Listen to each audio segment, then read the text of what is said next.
Well, hello, everybody, and welcome to the March edition of the PBC Now. I'm Ken Gerlinger. Well, as you can tell, we decided to get out of our studio this week and come out here to the Augusta Canal, kind of taking the show a little bit on the road. And as you can see behind me, spring is in the air, but we'll talk more about that in just a minute. We're going to start, though, with a look back at our PBC Basketball Championships, hosted for the first time by the University of North Carolina at Pembroke. On the women's side, it was Columbus State University winning the PBC title, beating Georgia College in the championship game. And on the men's side, we had a classic game. University of Montevallo came from 25 points down in the second half to beat Columbus State and win the PBC men's basketball title. You can watch both of those games in their entirety on the PBC's Ustream channel. Following basketball season, we did have some postseason awards. On the women's side, it was Columbus State's Michelle Mitchell, who was named an All-American by both the WBCA and by Daktronics. And on the men's side, it was Troran Brown, also a two-time All-American, named so by the NABC and by Daktronics. He was joined, though, on the NABC by Georgia Regents Keishun Sherrill. So congratulations to all of our basketball postseason awards winners. Now, for Troran Brown, he was also selected to play in the Reese's Division II All-Star Game, which was held in Evansville, Indiana, at the site of the Men's Basketball Elite Eight. Two PBC women's basketball coaches have had their interim tags removed and are now the full-time head coaches at their respective institutions. At Clayton State, Kalina Coleman is now the full-time head coach, while at Young Harris, Matt Steersman had his interim tag removed and is also the full-time head coach.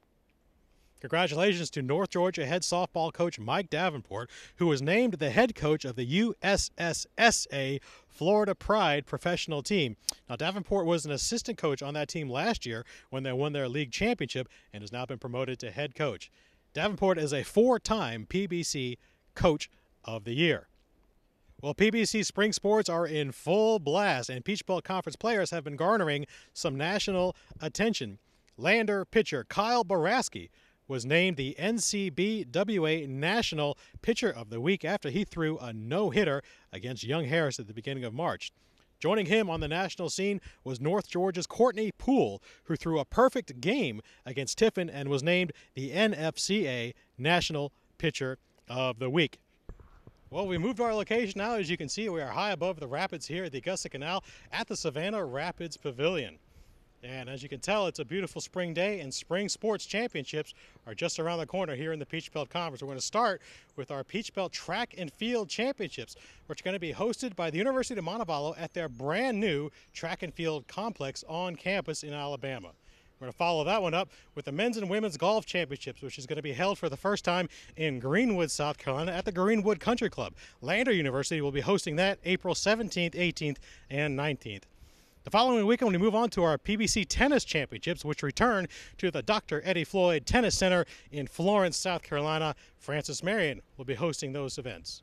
And we're going to conclude with the PBC Softball Tournament, April 25 and 26 in Milledgeville, Georgia, and hosted by Georgia College.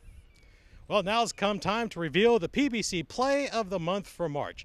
And after hundreds of you went online to look at the plays and vote, our winning play is this amazing catch by Armstrong State's Ryan Patterson and to end the game against Lander. This play was featured on ESPN.com the very next day. Well, that's all we have for this month here at the PBC Now. I want to thank Kristen Jones and all the sports information directors at PBC member institutions for their help in putting this show together. We hope you join us next month as we return for the PBC Now.